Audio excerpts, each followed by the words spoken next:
खुद कुर्बानी देके अपने राजनीतिक क्षेत्र की मैं प्रयास करके मेरा पूरा जीवन मैंने समर्पित कर दिया।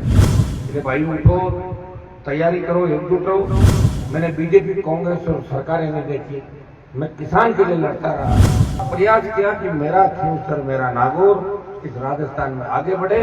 मैं चाहता तो राजस्थान सरकार में, दिल्ली की सरकार मंत्री बन सकता था।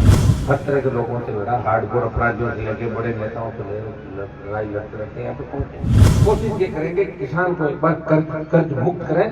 आपको एक विश्वास दिलाता हूँ, आने वाला समय आपका बीच राह में छोड़ के भाग जाते हैं, दुख तकलीफों का दौर छोड़ के भाग जाते हैं। अभी लड़ाई राजस्थान के अंदर लड़ने के लिए शुरुआत की है कि आप मेरा साथ दो, आपके लिए सत्ता को ठोकर मारी, ये इतिहास लिखेगा। ये सारी जब मुझे जिम्मेदारी मिली विधायक की, मैं सरकारों से लड़ता रहा। मैंने बीजेपी, कांग्रेस और सरकारें नहीं देखी, मैं किसान के लिए लड़ता रहा, जवान के लिए लड़ता रहा।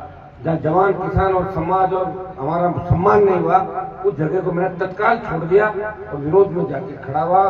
प्रयास किया कि मेरा फ्यूचर, मेरा नागौर इस राजस्थान में आगे बढ़े। और जब मैं दिल्ली चला गया तब मैंने प्रयास किया, जब दिल्ली में किसान को कुर्बानी की आवश्यकता थी, जब देश के बड़े बड़े किसान नेता चुप गए थे, वो मोदी के खिलाफ आवाज उठाने का दम नहीं रख रहे थे, उस वक्त इस नागौर के सांसद ने मोदी की सत्ता को ठोकर मार के किसान कौम का सम्मान पूरे देश के अंदर बढ़ाया। और आपने देखा था कि मैं सत्ता को ठोकर मारी थी। 3 से लेके 23 तक 6 बार ऐसे मौके आए। मैं चाहता तो राजस्थान सरकार में, दिल्ली की सरकार मंत्री बन सकता था। मैंने एक चीज ये भी देखी कि मैंने कहा जब मैं क्रांति के रास्ते पे चल पड़ा हूं तो मेरे भाइयों का कुछ भला करूं। मैंने कहा किसानों का कर्जा माफ कराऊंगा, फ्री बिजली दिलाऊंगा, टोल मुक्त राजस्थान कराऊंगा, सशक्त लोकायुक्त, सीधा नेताओं से मिलना, भ्रष्टाचार मुक्त राजस्थान। ये हनुमान बेनीवाल ने चीजें खुद देखी है यहाँ पे इस राजस्थान में। फिर मैं बाड़मेर, जोधपुर, तमाम राजस्थान के अंदर गया, बड़ी हुंकार रैलियां करी, सरकारों को झुकाया। और पहली बार मुझे तेजाजी महाराज, जसदार जी महाराज आशीर्वाद से पार्टी बनाने का मौका मिला।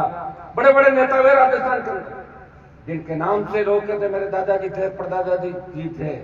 पार्टी नहीं बना पाए दादाजी, दूसरों का चिन्ह और फोटो लेके वोट मांगते थे। इन्हीं इलाकों का पार्टी बनाई और पार्टी बना के पूरे राजस्थान में अपने लोगों का ध्यान रखते हुए चुनाव लड़ाया।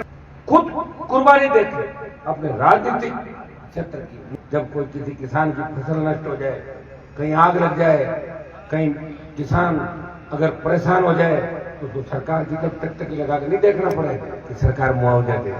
सरकार किसानों के होनी चाहिए, वहां तुरंत ये व्यवस्था होनी चाहिए कि जितना नुकसान हुआ है उसकी भरपाई सरकार अपने आप करे। ऐसी व्यवस्था राजस्थान। और भाइयों, इसका परिणाम भी अभी तो कई नेता बयानों से विरोध करें, बयान वीर बहुत है राजस्थान के अंदर, तो खाली बयान ही देते, आंदोलन नहीं करते।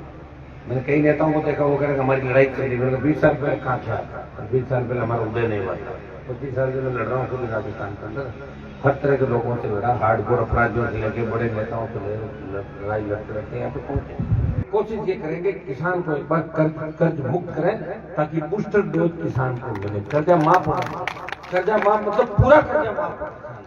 ऐसा नहीं कोऑपरेटिव का कर्जा माफ कर दिया, भूमि का, उसे कोई फर्क नहीं पड़ता।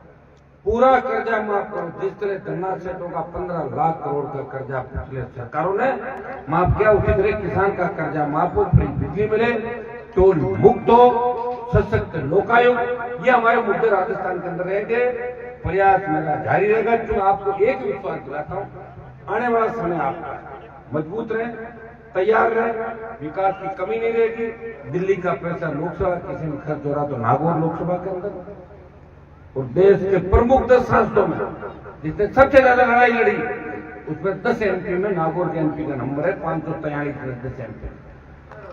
बाड़मेर के किसी गांव में भी अगर 10 घंटे इंतजार करके वो करेगा, हनुमान बेनीवाल आएगा, तो उम्मीद है कि वो आएगा और हमारे भाइयों के लिए कुछ करेगा, जगह। ये दूसरी बात है कि मैं जिसको भी नेता तैयार करता हूँ वो बिक जाता है, कहीं जाके भाग जाता है। लेकिन हनुमान बेनीवाल झुकने वाला व्यक्ति नहीं है, टूट सकता है लेकिन आखिरी खड़ा रहेगा तो भी अकेला रहेगा। ठीक है, कोई दिक्कत नहीं है, मेरी फोर्चुनर में गाड़ी है, मैंने इसमें बिठा बिठा को 1000 एक नेता बना दिया राजस्थान कर रहे हैं बेटा अपना चूगा पानी, कहीं कोई खा रहा है, कहीं कोई जा रहा है, कहीं किसी पार्टी में अपना झंडा ले रहा है। लेकिन तो मुझे देखेंगे ना तो याद आएगी वो दिन कि मुझे लेके फार्म बनाने टिकट देके कहीं भेजा।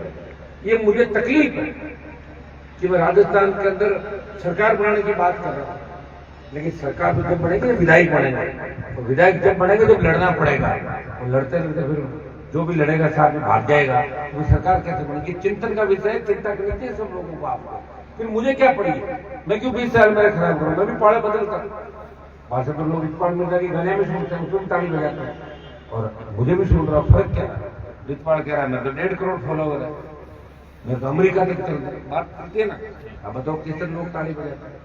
एक मैं प्रयास करके मेरा पूरा जीवन मैंने समर्पित कर दिया, तो बैठते तो सारे मेरे एमपी वही उसी विधानसभा लोकसभा के अंदर जाके। दुर्भाग्य इस बात का कि लोगों के अंदर स्वामी भक्ति नहीं रही, लोगों के अंदर वो भी नहीं रहा कि कौन हमें उंगली पकड़ के ले जा रहा है, कौन हमारी जान पहचान करा रहा है। हमें हमारे घर वाले नहीं पूछते जिनको दुनिया से पूछवा रहे हैं, और वो व्यक्ति किस तरह अपने आप को बेच देते हैं, बिक जाते हैं, भाग जाते हैं, बीच राह में छोड़ के भाग जाते हैं, दुख तकलीफों का दौर छोड़ के भाग जाते हैं। आपने मुझे देखा है, मुझे कौन रोक रहा है? जब चाहे सरकार में चला जाऊं, लेकिन मैं जाऊंगा नहीं छोड़ के आपको बीच। जब भी जाऊंगा तो एक बार ही जाऊंगा, फिर जाके वापस बार बार नहीं आऊंगा। मैं आपको बताऊं, अभी लड़ाई राजस्थान के अंदर लड़ने के लिए शुरुआत की है कि आप मेरा साथ दो, मैं इस राजस्थान की तस्वीर और तकदीर बदलूंगा।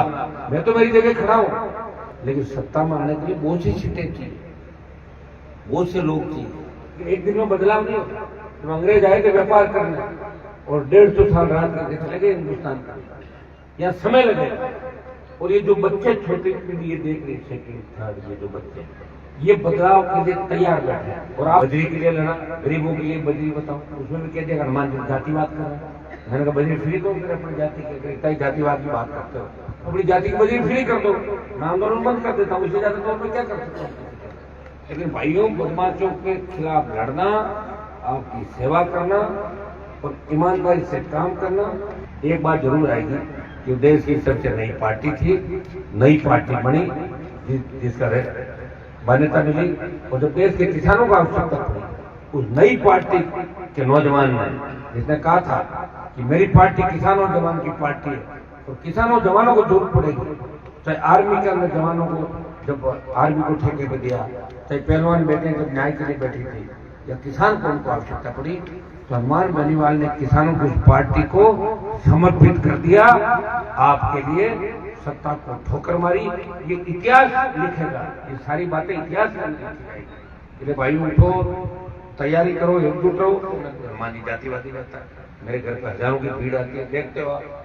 मैं जब टेलीफोन करता हूँ ये थोड़ी पूछता हूँ आपकी जाति क्या है, प्रयास कर रहा हूँ, समझाने में समय लग सकता है, लेकिन धीरे धीरे जीत संघर्ष की होगी, जीत आपकी होगी। बहुत आपको शुभकामनाएं, धन्यवाद।